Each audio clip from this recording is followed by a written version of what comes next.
ayan guys, luluto tayo ngayon ng kangkong guys. Kasi may natirang pritong isda kagabi. Hindi namin naubos.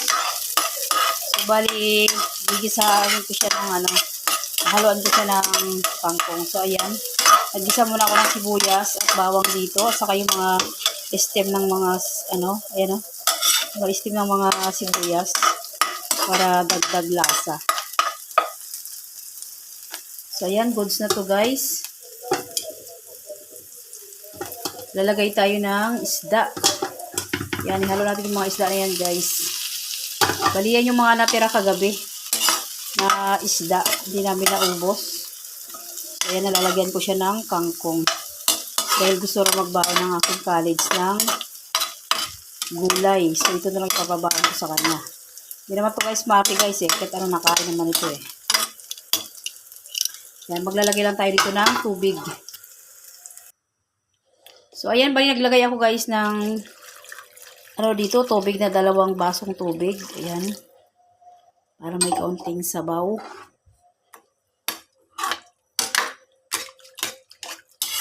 Yan, hintayin lang natin guys na kumulo ito at saka natin ilalagay yung mga pampalasa at ibang guys kangkong. Saka natin ilalagay. Pakuluin na natin. Balikan natin guys maya maya kapag kumukulo na. So yan guys, kumukulo na. Pwede na tayo magdagdag ng pampalasa dito. Ayan. Nahati na yung isda. Masyadong malambot kasi ito guys, itong isda na ito eh. Para siyang kapamilya siya guys ng maya-maya. Para siyang guys, yung isdang bato. So ayan guys, magdagdag na tayo ng pampalasa dito. Maglagay tayo dito ng isang cubes na shrimp. Tapos isang buong magic sarap. Ayan. Salito na guys yung aking pampalasa. Hindi na ako maglalagay dito ng patis at bitchin. So yan lang guys. Mas bet guys yung mga ganitong luto-luto lang guys. Pwede nyo rin guys dagdagan ito ng pamintang powder. Wala kasi ako nakitang paminta dito sa kusina. Naubusan ako. So ayan na lang. Then lagay na natin itong ating kangkong. Ang malakasang kangkong guys. Maganda rin guys ang kangkong kasi marami ka rin makukuha ang sustansya dito. So mali ayan, ibuhos na natin siya.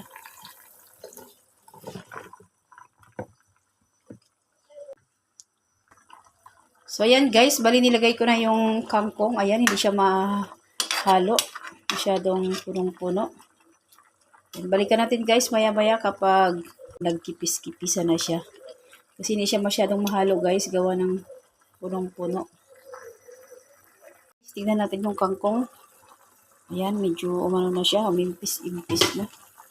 Ayan natin halo-haloin.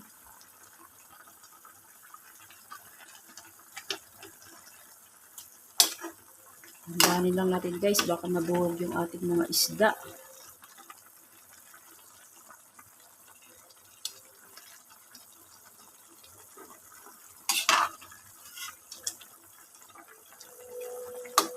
Pwede nyo rin to guys na tatakan ng kalamansi. Para may kaunting asin.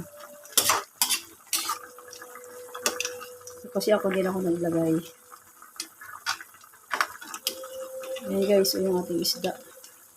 Nadandanan ko siya guys kasi baka siya durog. Ayan guys, oh.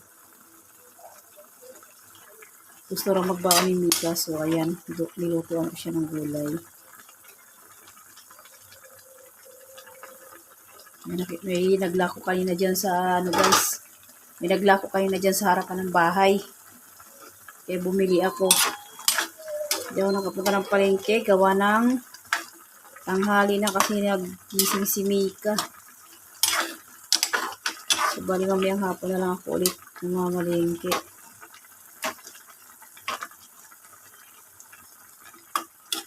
Medyo may kalayuan din kasi guys yung palengke dito sa amin. Bali nag-i-e-bike pa ako pag namamalengke ako kasi nga malayo. So, ayan guys, balikan natin mamaya-maya kapag goods na itong kangkong natin.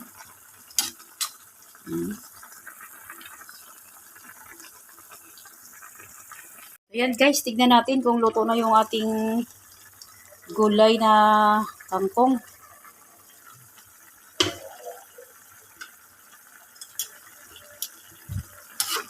Tignan natin kung nabibiyak na yung hamaya, steam niya. Ayun, goods na siya guys.